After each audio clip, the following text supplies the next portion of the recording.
Hello and welcome to another edition of the Vision Ward podcast. I'm Paul Halliwell and joining me as always are Mike Gunn and Simon Brooks. How are we doing, guys?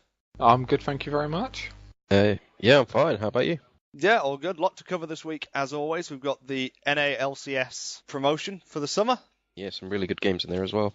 Got a new rotation of free champions. A little bit more on Aatrox the Darkin Blade, the new champion. And some general news from around the league. First blood. First point in First Blood, a Freljord event ends today. So at 11:59 Pacific time, the Freljord event will end. All the temporary icons will be gone. If you've not earned your permanent one, it's gone. You'll be left out in the cold on that one.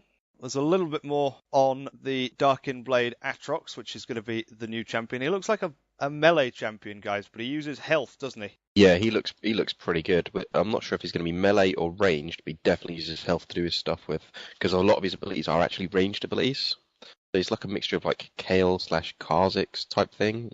Maybe Vlad in there as well. So he's going to be like a bit like a Maud as well, because Maud uses health, he's got a bit of range on him, hasn't he? Nah, he's got more range than Maud, by the looks of it, a lot more. Alright, so he is going to be a very heavily Kale sort of character. What I'll do is I'll run you through his abilities and you can figure it out from there. So his passive, Bloodwell. Aatrox stores a portion of his ability's health cost in the Bloodwell, which slowly drains to a base amount while he is out of combat. When Aatrox loses all of his health, he draws on the Bloodwell to recover the amount of health stored. So a little bit of a volley-esque passive there. It is a bit, but I'm guessing it's like an instant thing. It doesn't say, to be honest with you. It just says he recovers the amount of health stored, so I would assume that it's going to be like an instant heal as opposed to volleys, which ticks over time. Then his Q ability is known as Dark Flight. Aatrox rises into the air, slams into the target location. Enemies within the impact zone are knocked up and take damage, while enemies nearby take damage. Kind of like a Zac bounce, I think, or a Zac slingshot, where he's going to jump in and knock up people who are within the zone. Does sound very similar to that. I mean, is it? My main issue is it going to be as effective as Zac's?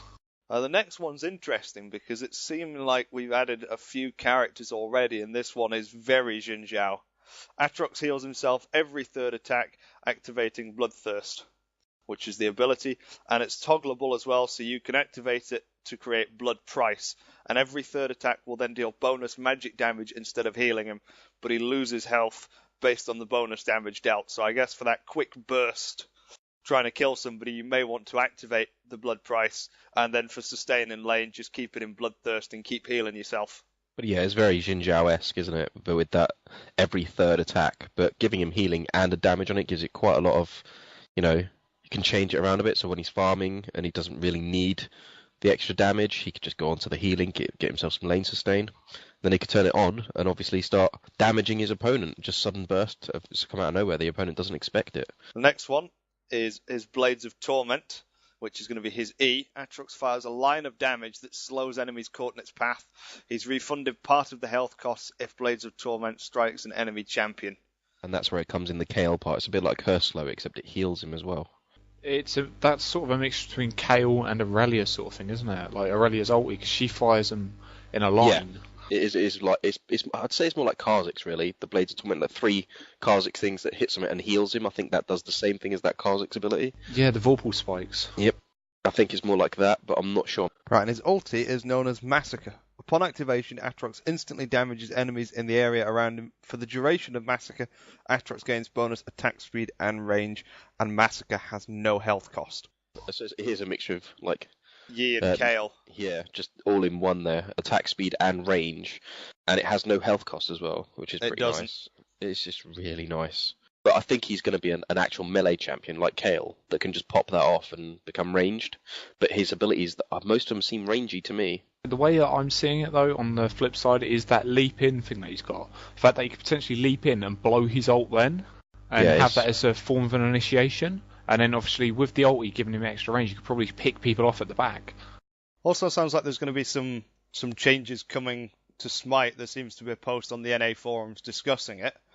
However, there has been a post by Zelnath, the game system dev, and basically they've said the fundamental issue is that you're denying your opponents the information by not having a jungler who takes Smite. You're not able to work out who the jungler is and develop a strategy without essentially face-checking the jungle, and then you risk losing first blood. So it doesn't sound like anything's been locked in, but it does sound like Riot are actively looking at ways to change Smite and maybe open the jungle up to other characters that couldn't really jungle previously.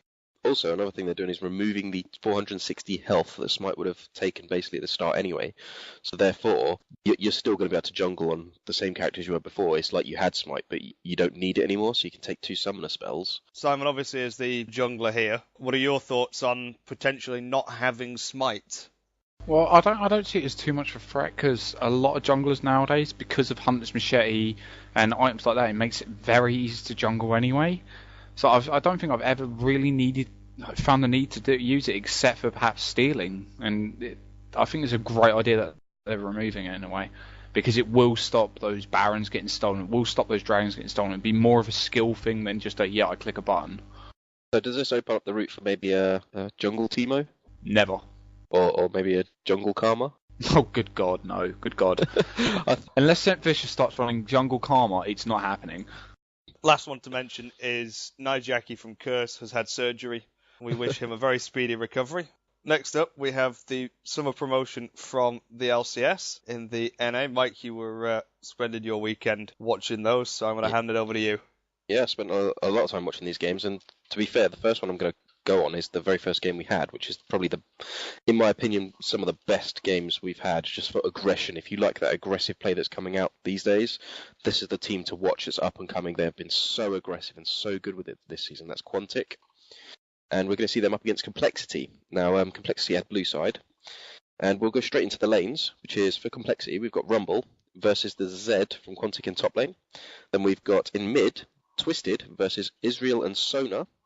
And then in the bottom lane, we've got Kate and Fiddle versus Shen. So we automatically see an odd pick there with a Fiddle support. What do you guys think about those picks? Well, Fiddle support's a very unique style of support, and it's very rarely used. However, it's very effective. I mean, he's got his fear, he's got his silence. His damage isn't overly great, but his overall control is phenomenal. Yeah, with Fiddle being a support in this game and not getting the AP items that he would in jungle or mid, he's not really being a threat with that level 6 anymore. I mean, how's that really going to affect him in the team fight scenario when these... Well, the thing with that, I think you could perhaps potentially build him quite heavy on the AP and still be able to be a successful support. I mean, the way that you can build Lux, the way that you build Zyra, that sort of really aggressive lane-pushing support, where they take quite a bit of AP on top. Quantic opened up the lane switching, putting Zed in top versus a Rumble. Israel and Sona versus Twisted, and Shen in bottom versus Kate and Fiddle. How do you think that stacks up in their favour, putting their AD and support versus a Twisted and putting Shen versus the AD and support on the other team? See, I would personally say that stacks up incredibly well for Quantic. The reason for that is because obviously Shen's really good at holding a lane. Twisted can't really hold a lane versus 2v1 because he's very squishy compared to Shen. So the first blood to Israel after Jarvan jumps in and fails a gank. The first turret went down to Quantic in mid, which we were saying earlier, Israel Sona versus the Twisted. They get it down in under 5 minutes. And then instantly switch back to bot, and Shen goes to top, and Zed goes to mid. So they switch back their lanes as soon as they got that turret, and it was under 5 minute turret as well. Very quickly pushed there. I mean, the mid turret to me it's more like the most important turret to try and down. It definitely did work, because 19 minutes into the game, they'd already taken their first inhibitor at bottom. This is 19 minutes, they've already gone straight into the base. Got the inhibitor, they're now 13k ahead, 9-1 on kills, and 7-0 on turrets. Straight after they took that inhibitor, they went straight for the Baron. Now that's map control for you. They took the inhibitor knowing that they're going to have to defend that lane for a bit from the minions. Quantic straight up to Baron, grab that Baron, and end the game in under 22 minutes. With that sort of a lead, you sort of expect that. You know, a Baron does make a massive difference anyway, and if it's on the team that's winning by that much, there is no chance you're going to be able to defend it. Okay, in game 2, Quantic get the blue side. For Quantic, you've got Rumble versus Fiddle and Israel for Complexity at top. In the mid lane, we have Kha'Zix for Quantic versus Diana for Complexity in mid. And we have Jason Sona for Quantic versus Shen for Complexity in bottom lane. And the junglers are Elise for Quantic and Zac for Complexity. How do you think that's going to work out? Is Israel Fiddle going to be able to harass Rumble out more than a Jason Sona versus a Shen? Or... Well, the Israel Fiddle will easily be able to harass the Rumble out, because Rumble doesn't have much range, and he does, Fiddle is one of the hardest counter picks for him to deal with. He just cannot do anything to him, and you throw an Israel in there as well, the Israel being able to escape him. He's not going to stand long, whereas the Shen, once again, because of the way he is, because of what he's known for, he'll be able to sit in that lane, sit under that turret and just farm away without really too many issues. Complexity definitely feeling that Fiddlesticks support, though. This is the second time they've brought him out, first with Caitlyn, now with Ezreal. Yeah, he does bring a lot of CC to most team fights, to the lanes as well. The only thing I have an issue with Fiddle's support is literally he's a bit squishy for a support. Even as supports go, he is very squishy, and he doesn't have the ulti like Sona that will ulti everyone in the team fight, making them dance. Kind of funny. Yeah, the Fiddle ulti as a support is nowhere near as effective as someone like Sona, but the fact that he has the silence can bounce multiple times, he has the fear to lock someone out, that sort of makes up for it. I mean, not completely, but it does kind of make up for it. And yeah, he is incredibly squishy, so he is going to be a very easy target to drop. And we also see a Zac versus an Elise in jungle. I mean, last time it was Quantic with the Zac. This time it's Quantic with an Elise, and Complexity obviously stole the Zac from under Quantic's nose. How do we feel about a Jace being an ADC? We don't see that very often. That is a very rare and very strange pickup, but I can kind of see why they've done it, because Jace, he's well versed in so many different roles. I mean, Jace can top, he can jungle, he can mid, and obviously he can ADC. That is very true. His acceleration gate is amazing. It's a free initiate. Believe it or not, we have another amazingly aggressive game. First turret and dragon before the 4-minute mark. But Complexity do retaliate with getting the top turret versus the Rumble. That is incredibly fast, and that is going to make a very big impact to the game. I mean, once again, we see it. Quantic making that really hard, really fast push. And then with the first blood, this is an amazing play. I'll have to break it down a little bit for you. It's in the top lane, right? You know the top lane's turret's gone on Rumble's side, on Quantic's side? Well, Complexity's side's still up. Now, you know the bush just behind it? Yeah. We have a Rumble sat in that bush after he's pushed the turret so the minions have gone to it, sat in that bush, just waiting for somebody to come up and try and clear the minions when there's a massive stack of them there. And he knew, it was just so obvious he was waiting for it. Diana comes up, and boom, first blood to the Rumble. It was an amazing play. And then moving into the early game, basically, Quantic are destroying Complexity at this point in the game. They're more than 5k up on gold, 3-0 on kills, and 3-1 up on turrets. And then Quantic push mid and dive Complexity for an amazing team fight, killing 4-2 in Complexity's base. But then Quantic just pick up the first Baron, and they just look to push. They managed to get 2 kills on Complexity members just after the Baron, as they came in to try and check, see if they were taking Baron, and end up getting mid and top inhibitors at the same time, and get game after a 4-0 team fight. And it's ended about 24 minutes into the game. This is going to be another quick game. Quantic are just really aggressive and looking to just take that initiative from the first game where they destroyed them, the second game they destroyed them. Okay, so lanes, we have Complexity side, Graves and Soraka versus Quantic's Israel and Sona top. So they both tried to do a swap and got themselves a little muddled up. We ended up getting the AD carry and the support versus the AD carry and support in top lane anyway. And then we had Diana versus Twisted Fate in middle, and a Jace versus Rumble in the bot lane, and Jarvan versus Zac in the jungle again. So we see Quantic grabbing that Zac again, and Complexity having to pick up the Jarvan, but we don't see a Shen in this game. It's a Zac with a Rumble. That global ult with Twisted Fate, I mean, we've spoke about it a lot, and it can be a serious game changer, an absolute game changer, because he'll come from nowhere. You'll see the little eye above your head, and it's a lot like the Nocturne thing. It's like, where is he? So we do see an odd AD carry from Complexity with Graves. We don't get many Graves these days in the NA. Yeah, Graves doesn't get picked up much. It's quite a shame because he has got a lot of burst. I mean, he's got the quick draw box shot combo that he can do, which hits like a truck. I think the main reason he doesn't get picked up now is because that nerf to his attack speed, and his movement speed is very, very bad as an AD carry. But he was paired up with Soraka, another thing we don't see very often. So he's gone from Fiddlesticks to Soraka. One that I would more likely have picked with Graves was probably Lulu, because then he could quick draw in, box shot, and get ulted straight away, giving him a massive amount of health, creating more control, and giving Graves that capability just to nuke in very hard, very fast. I mean, if it was before the nerf to Taric, I would have said Taric as well. Graves Taric was a very, very familiar combo.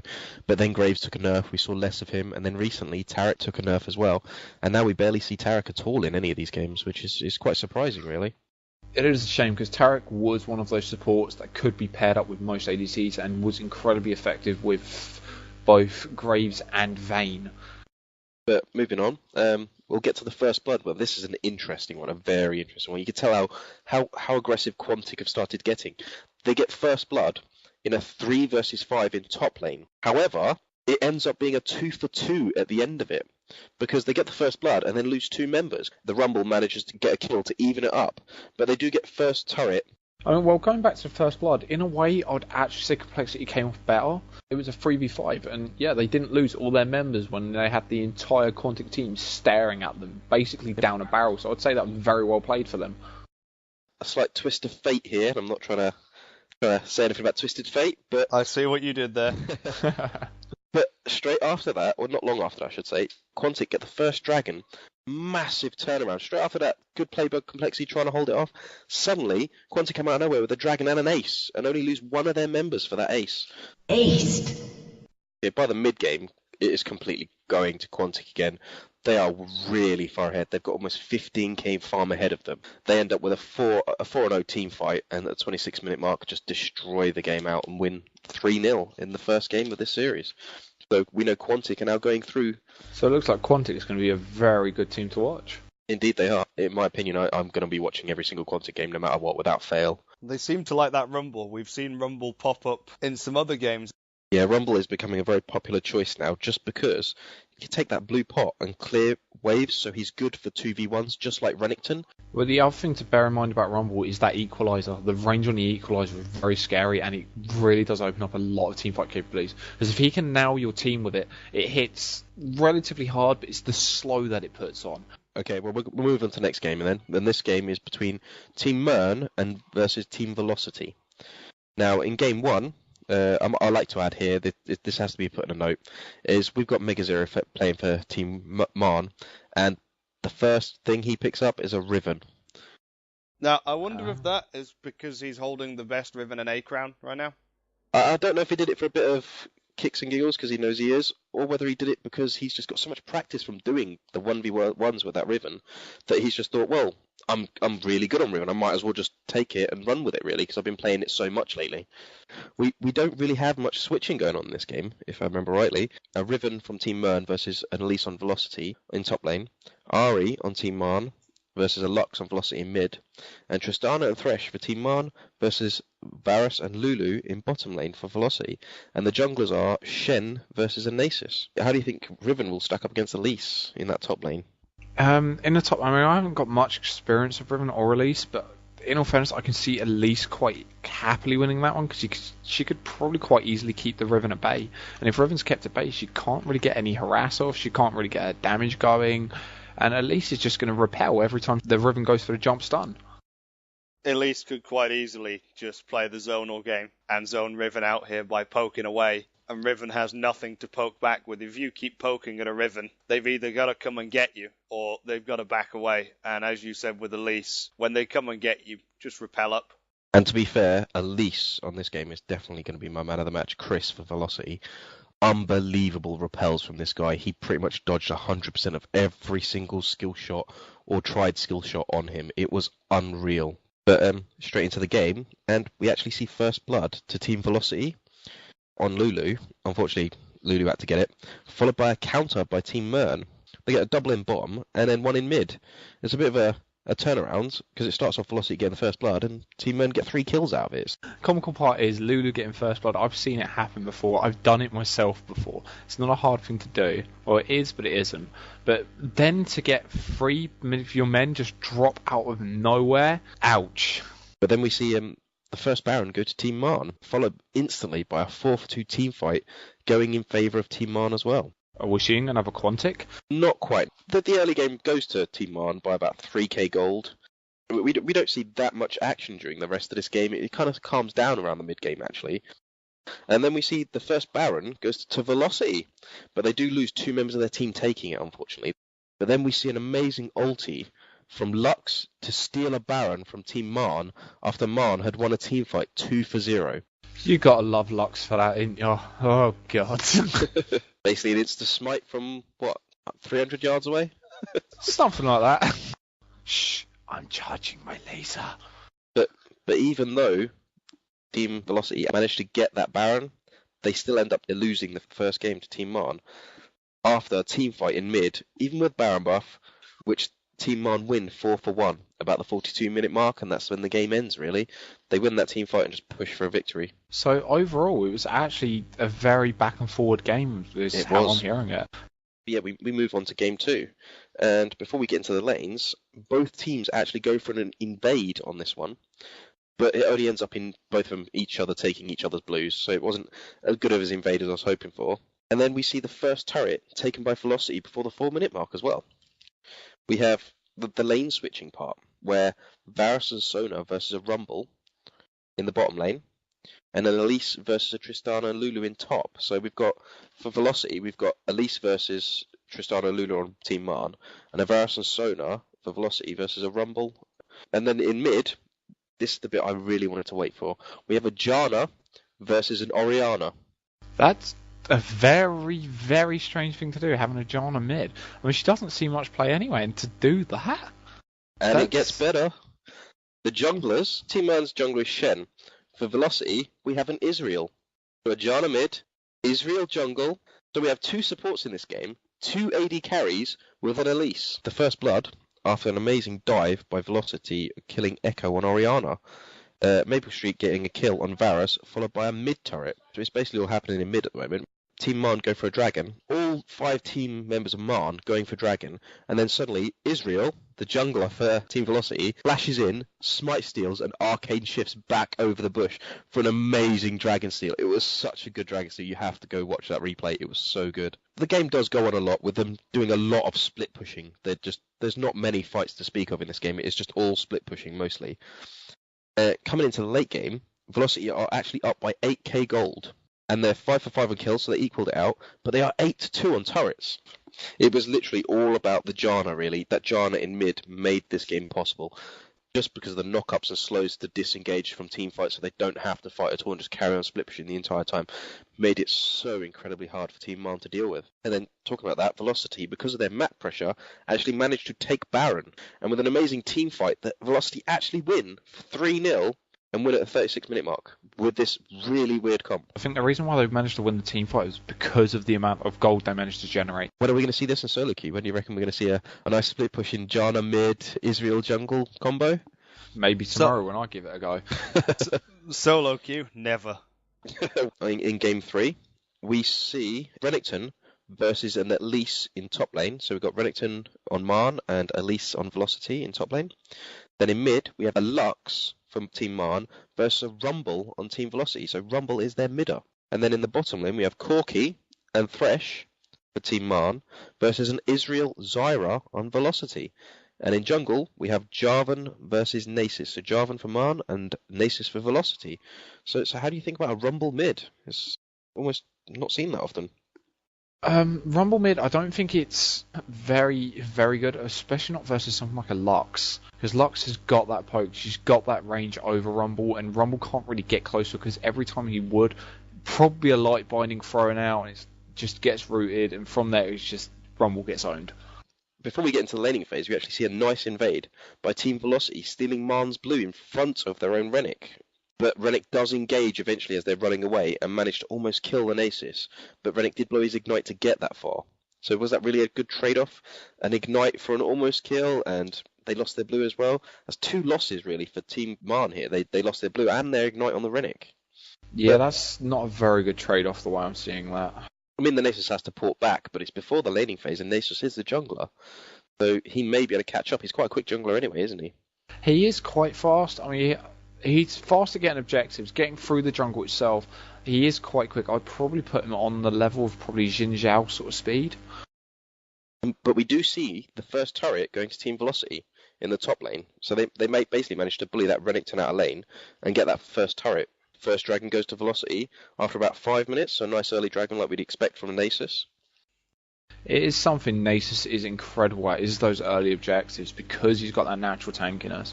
And with that ulti up, he's almost unkillable. It's a lot like trying to dive Renekton under a turret. You don't do it because you ain't killing it. There is something I would like to mention about this game, though. If you like to see your snipes, like with Israel ultis, Lux ultis, this is the game to go and see. Team Marn gets so many kills with their Lux snipes. It's unreal how many kills Lux gets from these snipes. And Israel does the same sort of thing, but doesn't always get the kills. You see at one point in the game, you see an amazing snipe from Lux getting a kill, and then as Lux is porting out round the corner, you see an Israeli come straight across and hit her straight in the face, and it's like an Israel saying, "I can do those snipes too. All right, you didn't kill her." It was just. These are pinpoint hits, no matter where they go on the map trying to port out. They're getting hit by Israel or Lux. It's just so good.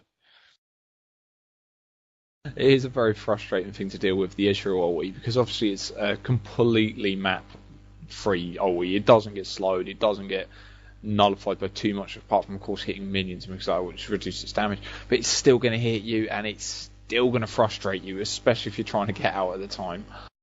And same goes for Lux. I mean, it doesn't go across the whole map, but when she hits you with that ulti, it's not reduced by anything, and it hurts like a train. It is so strong when you're a midder. It does hit incredibly hard. I've been hit by it myself, and it's quite easily half health me. Coming into the late game, we get an unofficial ace from the Israel after Team Merton take a dragon, and a team fight ensues, and we see Israel chasing most of them down after the team fight. There's a massive team fight in mid, and a triple kill for Neon Tonso or Corki. That Corki has been a pain with that ulti all day long. They're like heat-seeking missiles, the way he's been sniping out these kills for this triple kill. Dominating. Literally, you see him running with his Gatling gun, and as people are just about to get away, he'd shoot his ulti, and just on the tip of it, it'd burst and kill someone. Well, in all fairness, I don't think we see much Corki play nowadays anyway, and so to actually see him picked in a game, and for him to be that effective and that efficient with his abilities, that's very well played. Well, we do know Corki is Neon Tonso's favourite character. And he just came out in this game and showed why that's his favourite character. He used to play it in mid, and then suddenly out of nowhere, you just see this amazing team fight. It's so good. It's a Team Marn's top inhibitor, and Marn win 4-1. The only person left on Team Velocity's side is Zyra, and she ports back, and then Team Marn just barrel down that middle lane, get to the two main turrets in the centre, and Zyra just sits underneath him, just constantly doing all his abilities, and eventually pushes them all so low they're all below 1 bar and gets 1 kill for it. This is the support. It does sound like one of those very good defences, and we saw something similar in the EU with the Xeraths, so I can imagine what it's like. I can imagine it's a very frustrating thing to deal with. And just to end the icing on the cake of this game, all of Velocity respawn after that, knowing that Marn had to pull back. Neon Tonso on Corki doesn't take the blue pill. He doesn't port back. And Velocity tried to push mid, trying to get the win. As they're just pushing it, a base race happens. Corki jumps out of the bush, runs straight into their base, and starts soloing their turrets. Corki destroys the 2 turrets, kills the Nexus, before the whole of Team Velocity managed to take the 2 inhibitors and the Nexus themselves. That is absolutely incredible, and yeah, it's definitely a game that I might have to go and pick up. We started off after that amazing game with Game 4, and in this one we've got the lanes. We've got Rennick for Team Velocity in the top lane versus Kennen for Team Marn. In the mid lane we have Rumble, again as a midder, for Team Velocity versus Israel and Sona for Team Marn. And Trist and Thresh in the bottom lane for Team Velocity versus Karthus for Team Marn in bottom lane. And junglers are Shen for Velocity and Zac for Team Marn. We have a first turret to Velocity in the bottom lane. Trist and Thresh managed to outbully a Karthus quite quickly, so they get in the first turret. And then the first blood goes to Team Marn with a great slingshot from Zac onto Thresh and Tristana in mid, and Thresh goes down just incredibly quick considering it's a Thresh. Team Marn tried to get a dragon. It's an amazing play from Velocity. 4v5 while their AD carry is actually pushing mid turret, so they get the mid turret and they get the first dragon. First Baron goes to Velocity as the late game is about to start. It's not really much to say. It was quite a free Baron. And then we get a team fight happen near Team Mern's top inhibitor, and Velocity win 4-3 and take Game 4 in under 35 minutes. So it's now a 2-2. So we're going to move on to Game 5. And before we go into the laning phase, Velocity do look to invade, and they do get the blue buff. However, Team Marn do take the blue in response instantly, so it's just a swap really. And then in lanes, we do see Mega Zero on Riven again for Team Marn versus a Tristana and Zyra for Velocity. And we see Ari for Mern versus a Rumble on Velocity. Rumble becoming a very popular pick for them in mid at the moment. And then we see the unusual Cog and Nunu in the bottom lane for Team Marn versus Elise bottom. So Chris again managed to get that Elise. It didn't get banned. But what do you think about that Cog and Nunu? Both Cog and Nunu are quite rejected characters, but yeah, they can be very effective because obviously you've got Cogmore's range poke from level 6. You've got his passive, which is it aggravates me when it goes off and it actually kills people with it. And then you've got Nunu with his slows, his control, his natural tankiness, blood ball, and his lane sustain. First blood to Velocity after a great gank from Nasus in the bottom lane, and they managed to kill Nunu. But Marn tried to respond in the top lane, but they only get a 1-for-1, so Velocity actually win a 2-for-1 overall.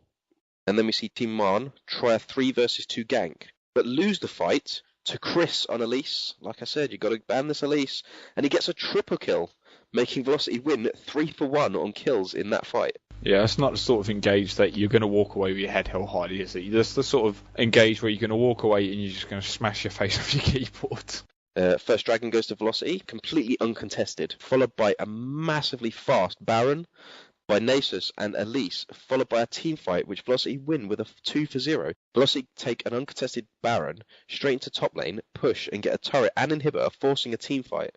Velocity win the team fight 3-for-1, then force an incredible win for Velocity Esports. So a team almost unheard of just beat Team Marn. Well played to Velocity to be able to pull that out. Okay, so next up, Mike's going to run us through CLG and Azure Cats, and then finally into Dignitas and Team Summon. Okay, so first up here is CLG versus Azure Cats. And in game 1, we see CLG on the blue side, and we see Hotshot, a return on Nidalee. We haven't seen him on Nidalee for quite a while. And he was versus an Elise in top lane. And we see Link on Orianna for CLG versus Big for LP on Zed, who is actually an ex-CLG member. And we see Double Lift picking up the Israel with a Janna laning partner versus a Varus and a Sona. And in the jungle, we have Shen versus Rammus. On the Rammus pickup, that is a very strange pickup. He is very good. He's got a lot of armor. He's got a lot of tankiness. But yeah, seeing him actually come back, it's like a dream come true. As we move into the game, a bit of a mistake from Chowster on Shen here. He tries to go for a blue Smite steal on the Rammus taking his blue. A bit of a miss Smite. Rammus just takes the blue anyway. And first Dragon goes to Azure Cats, completely uncontested at the 9-minute mark. And then we get a first blood to Hotshot GG on Nidalee after an amazing gank from Shen. And not really much happens after that. It goes into kind of a lull like we usually see with CLGs, mainly objective fighting and going back to lanes. And suddenly out of nowhere, it just swings massively towards CLG. They've gone really aggressive, managing to get 10 kills to 2. And then they take the first Baron. And they take it without losing a single member and killing 3 members of Azure Cats. That just goes to show that experience that CLG have got, really. CLG engage under a turret and inhibitor, get the inhibitor and the turret, and acing them. Azure Cats just have to surrender. And CLG were playing for more than just pride here, weren't they? They were playing to stay together. They were. If this didn't pan out, they were going to split up. Moving on to game 2, the lanes, we see Shen versus a Diana in top. So Shen for Azure Cats and Diana for CLG in top. We see a Rise for Azure Cats versus Israel and Blitzcrank for CLG. And then we see Tristana and Janna for Azure Cats versus Jace in the bottom lane for CLG. And junglers, we see a Rammus again and an Elise. And without giving too much away, there is more Rammus jungle coming. There is more Rammus jungle coming, and I can't wait to talk about that. Me either. Before they've even started laning, you see all 5 members of CLG bunching up that are going into the bottom lane, bush just below Dragon. Splits up into 3. Right, you see Tristana sitting there, just moving back and forward. Now, CLG cannot see them. Blitzhook grabs her, dead center, pulls her straight out, first blood. And then we see the first Dragon went to CLG. After, it's a little bit silly here, but Chelsea seems to make 2 mistakes now. First game, Smite, not so bad. Now he buys 2 sets of boots. So we see the jungler for CLG has bought 2 sets of boots of speed. More boots equals more speed, man. Come on. He's got to have a boot for each foot, hasn't he? Well, if I remember rightly, he is on a spider, so he needs a few more boots. I don't think there's enough slots for that then. But it was amazing. He doesn't even try to hide it. You know, sometimes you see like the professionals buy 2 sets of boots and then they just like sell one back instantly and the casters just about notice it. This guy wore it like a badge of pride. Yeah, after that, CLG take the first Baron and an amazing push in top lane for a team fight where they decimate AC 4-for-0, while Diana was actually down in bottom, split pushing an inhibitor. The Rise comes in to try and stop a Diana and gets killed as well. And basically it just ends the game because CLG push really hard, take all 3 inhibitors, and then just push even harder into a teamfight. And they end up taking 2 of the Nexus turrets, and CLG came out on top. And then game 3, there's a little bit of action before we go to lanes. CLG managed to catch out Sona and get a level 1 first blood. And that goes to Hotshot GG on Shen, which is actually going to help him in the laning phase because he's in top versus Israel and Sona. And we see the reappearance of Xerath versus a Jace in mid. And we also see another 2 reappearances here, because we've got Urgot and Taric versus Malphite in bottom. And the junglers are Elise for CLG and Volibear for Azure Cats. So the first turret actually goes to Azure Cats. Really shortly after that, Urgot and Taric get their first turret in 4 minutes 10. First dragon goes to CLG. CLG go for a Baron. Azure Cats try to stop them. It was an actual bait from CLG, and they win the teamfight, winning 3 kills for 0 and take the first Baron. By the sounds of it sounds like the CLG are just absolutely massacring. Like, throughout all 3 of these games, they've been pushing and pushing and pushing. Really, really good ganks as well from these guys. CLG push mid with Baron buff, and Hotshot GG almost scores a pentakill and push for a win. And the other thing to note there is, in the NA, that's quite unheard of to have a 3-0, really, isn't it? Well, the next game, we've got Dignitas versus Team Summon. And in game 1, Dignitas do an early invade and take Team Summon's blue buff, and Evelynn gets their own blue buff. And then we move into the laning phase, where we see Dignitas with Elise versus a Tristana and Thresh in top for Team Summon. And then Evelynn in mid for Dignitas versus Karthus on Team Summon. Then a Kate and a Sona versus Zac in bottom. And in the jungle, we see Nocturne for Dignitas and Volibear for Team Summon. First blood goes to Team Summon after a good gank in bot from Volibear onto Kate. Karthus pops his ulti to make sure, and Zac picks up the kill. First turret goes to Team Summon in the top lane. Coming into the mid game, Dignitas are only slightly ahead by 1k gold lead. Quite a slow game here from Dignitas, you don't usually see this. Team Summon engage into a team fight in the mid, but Dignitas turn it around and win a great team fight, acing the whole of Team Summon. Aced. Followed by Dignitas getting mid turrets and inhibitors. They actually get 2 turrets and inhibitor for this. That just swung it from, I think. For the rest of the game, they're basically dominating. Because coming into the late game, they're ahead by 15k gold, 20-9 on kills, and 7-2 on turrets. First Baron goes to Dignitas, uncontested, as Dignitas are forced to fight beforehand, killing 3 for 0 and straight onto Baron. With Baron, Dignitas push bot and get another ace into a dominant win for them. So it wasn't even a one-sided affair. After that team fight, it just swang completely around. Coming into game 2, and again we see Dignitas go from really early invade, but Team Summon are actually waiting in the blue buff bush, getting first blood and killing Caitlyn. So they actually knew that this invade was going to happen from Dignitas, and they just sit in the blue buff bush waiting for them to come in to invade and then just kill them. So I think that's a very, very smart choice by them. Because obviously it's happened to them before. They're saying, well, okay, well, we're going to be prepared this time. Last time we weren't ready for this. This time we will be. But then moving into the laning phase, we see Renekton for Team Summon versus Caitlyn and Zyra for Dignitas in top. Karthus for Team Summon versus a Ryze. And Varus and Sona for Team Summon versus a Shen for Dignitas. And in the jungles, we see Nasus and Nocturne. So another Ryze of the Nasus, I think. The Nocturne obviously mixed with a Shen, which we've said earlier was quite a nightmare to deal with. Yeah, the Nocturne Shen synergy, if you didn't hear it correctly on the EU, is the whole thing of Nocturne use Paranoia to initiate a team fight, obviously blinding everyone. And as that happens, you've got Shen using Stand United. So by the time that Nocturne actually gets to his target, Shen has literally just ported in and can do an instant taunt. It's quite a nasty little combo you can do as well. And that would obviously work with anybody with a port, so a teleport or a Twisted Fate would synergize quite well with Nocturne. First turret goes to Team Summon in the bot lane after about 4 minutes 30, but Dignitas return fire very quickly and get a kill on Nasus in the top lane and take the turret, and Renekton had to leave because he was on such low HP, so it was a 2v2, Renekton and Shen. And Caitlyn and Zyra still get that turret and a kill and make Renekton back off. First Baron goes to Team Summon as they clear wards and rush the objective. With their great damage on Baron, they manage to get Baron, and Nocturne dives in for a steal, but gets killed for his effort, followed by a hard push on the mid, getting turret and inhibitor from Team Summon there. So they get Baron, turret and inhibitor, and a kill just from that quick push. That's well played by Team Summon, because after that first game, I would say they've done very well to actually turn it around in the second game. Team Summon also try to push the last inhibitor in the top, forcing a team fight. It's a bit unusual here. They win a team fight 3-1. I mean, they're all a bit lowish on health, but they could have carried on pushing and maybe gone for the win here, and they just left it.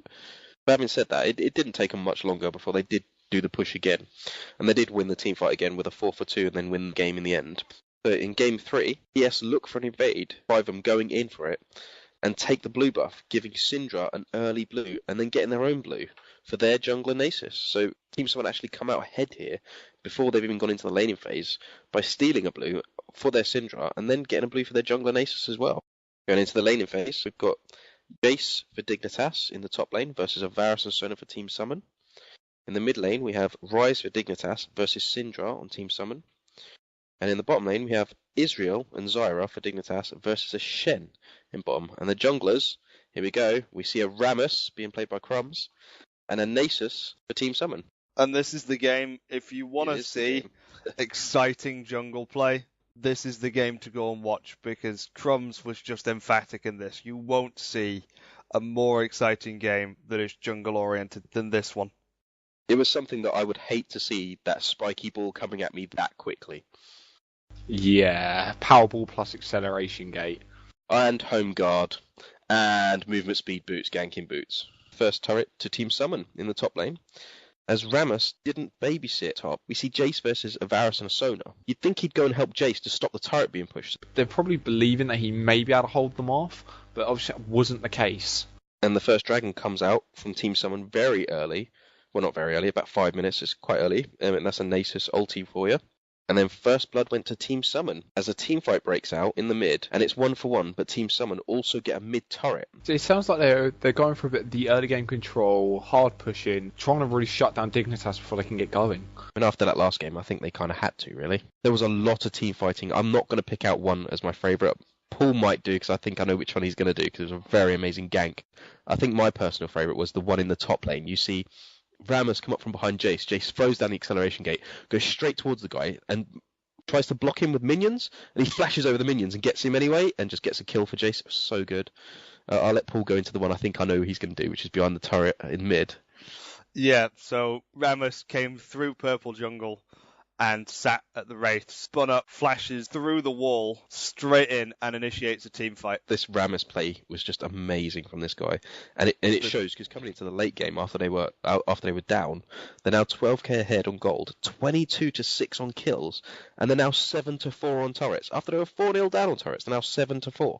That is a absolutely shocking turnaround. I mean, obviously, as you say, the Rammus play must have been what really changed it. That plus acceleration gate, because as we've said, it's a free Shirley's. It does make a big difference. You couldn't see a team fight anywhere on this map where Rammus wasn't. Every engagement, he was across that map and he was there. And that really gave them sort of the sixth man effect, where they had this extra guy turning up. You get a 2-on-2, and Rammus comes out of nowhere. Because of his movement speed, he's able to reach every single engagement very quickly. Rammus was a Shen, but better, because he'd get to the team fight, and you wouldn't see it coming like a Shen you can see coming. With him, it was literally the bottom are actually getting the team fight. They see Rammus at top, they think, yeah. Rammus disappears, and he's there in 2 seconds. It was unreal how quickly he was getting across this map. As a result of that, Dignitas pushed the mid as Crumbs on Rammus jumps in the entire team. Dignitas get an ace. Aced. And Team Summon just surrender. That is very well coordinated strategies there. I mean, using the Jace gate in that way, I mean, we've said it, you can use it for offense, you can use it for defense, but using it in that sort of aggression, that sort of style, that sort of method, it's actually very interesting to see. And it's quite interesting to note that immediately after that, in the fourth game, the second ban from Team Summon was Rammus. I was going to actually pick that one out. Instant ban on that Rammus in the fourth game. How do you answer something like that? You just do not see it coming. And if you do, it's too late. Yeah, he's already hit you if you've seen him. So yeah, we'll just move on to game 4. And in this game, we've seen no early aggression from either teams. It was just straight to lanes, really. Top lane for Team Summon, Zac, and Graves and Sona for Dignitas in the top. In the mid lane, we have Orianna on Team Summon versus a Diana for Dignitas. And an Israel and Lulu, what's for Team Summon, versus a Jace for Dignitas in bottom lane. And the junglers, Hecarim for Team Summon and Nocturne for Team Dignitas. Hecarim there, that's quite an interesting pick-up, because you don't really see much from him anymore. we see the first turret going to TS in the bottom lane. Yeah, Zach's got that early game tankiness that a lot of characters do miss out on. And then the first blood actually does go to Team Summon in the top lane. Israel getting a kill on Sona from an explosive gank from Hecarim. Going into the first Baron, and we see Dignitas going into a team fight, which Dignitas win 4-0, thanks to a fantastic ulti from Skara on Orianna. Now this was unbelievable. You literally see the fight happening around Baron. They take the Baron instantly, and then the rest of Team Summon dive in, and Orianna just ults the entire team, I believe. There's either 4 or 5 of them at the same time, and they all get almost all half-healthed. Command Shockwave is a very, very frightening thing, and the other thing to bear in mind about this is because it's done by the ball, so you can just throw it over a wall or something and hit your entire team with that. We follow on with the 30-minute mark, and Dignitas seem to be kicking it into really high gear here, and they go for a kill after kill, getting ahead by 15k gold, 24 kills to 12, and the 8-6 ahead on turrets, followed by more pushing into a win at the 40-minute mark. So in that space of 5 minutes, they're just demolishing them. And that will conclude the NA LCS summer promotions. So the teams going through are Quantic, Velocity Esports, Dignitas, and Counterlogic Gaming. And we saw 2 sweeps in this one as well, both from Quantic and CLG. Yeah, we did. It's you don't see many sweeps in the NA, but this time we did. And the one I'm really dying to see, if I'm being completely honest, is when we see Quantic Gaming face off against GGU. I think that's going to be an absolute slugfest. That is going to be in a very explosive match. I completely agree with you, Paul. It's one that I'm going to watch. I have to watch that. Right, so we'll now run you through the current free champion rotation and the on-sale champions and skins. So we'll start with the on-sale champions. The on-sale ones for this week are Hecarim, Katrina, and Mundo. Now, Katrina, if you haven't seen it, there is a video on our Facebook page. It is Katrina 5-on-1 pentakill. To be honest, you say that, but I've watched that pentakill, and in my opinion, the reason she gets that pentakill is, 1, she's very fed because her ulti did do a lot of damage, and 2, there was 3 people that could have CC'd her to stop that, and they didn't. I think that was just a bit of inexperienced play. I think that was kind of maybe a low-level solo queue. But Hecarim's one that we've just mentioned. A lot of speed, very high mobility jungler. See, in all fairness, on Hecarim-wise, I don't really rate him too high as a jungler. I mean, yeah, he's got the speed, but he hasn't got really much in the early game, as you touched on earlier, and that is his biggest problem. If he gets, say, counter-jungled, like really early counter-jungle, he has got nothing to respond to it. All he can do is basically run away. I mean, unless you're going for a late-game team, and then that Hecarim can become incredibly annoying with the tankiness. Yeah, in the late game scenario, he is very good. I mean, he can use that ulti over walls to initiate team fights in a similar fashion that an Amumu does. Mundo in there was the rising star of the Season 3 jungle right at the start of the season, but has kind of dropped off. We don't see as much Mundo as perhaps we might like to. Mundo, he's a very interesting character. I mean, the fact that he uses health makes him very, well, one of the very few that actually do it. His cleaver hits very hard. It's got really good range in the jungle. He's got real good clear speed, and I don't understand why he has dropped off so much, because he is a very, very strong character, and he's one that you can also play in top lane very proficiently, and you can just outlast your opponent. I mean, the main thing I think why Mundo's really fallen out of fashion is he just doesn't have that team synergy. He can throw an axe and slow someone. He can jump in there and do a bit of damage, and he's very hard to kill, but he's very self-centered in his way of surviving. He runs away from most fights if he gets low with his ulti up. Let's move it on to the skins. Very little from me to add to these, so guys, if you want to jump in. We have Dark Rider Sejuani, Freljord Ashe, and Warrior Princess Sivir. Me personally, I'll be picking up that Freljord Ashe instantly. It's part of the new Freljord series, and it's a really nice skin, actually. So I do have to sort of follow him up on that and say, yeah, Ashe has a lot of skins, but yeah, Freljord's skin is definitely the nicest one. The same goes for the Sejuani skin. Like, her only other skin isn't that impressive. It doesn't really show much, doesn't really show her for what she is, whereas the Dark Rider really brings her out a lot, like a hell of a lot. It shows her true colours. What about Warrior Princess Sivir, or is that just going to fall into the pack? That's a bit of a Xena there, I think. You don't see much of Sivir, really, and not many people are probably going to be interested in that.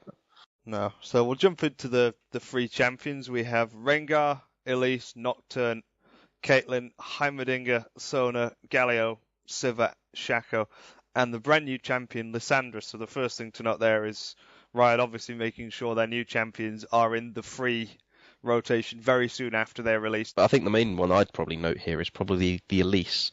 After seeing that Elise play in the LCS is probably one that I'd say a lot of people would like to pick up and try, because if you can land the repel, you are going to be almost unkillable for ages and just pick up so many kills. See, for me, on the free champions, the one, if you're really, really into pushing, you love it, pick up Rengar. He is by far the strongest split pusher I've ever seen.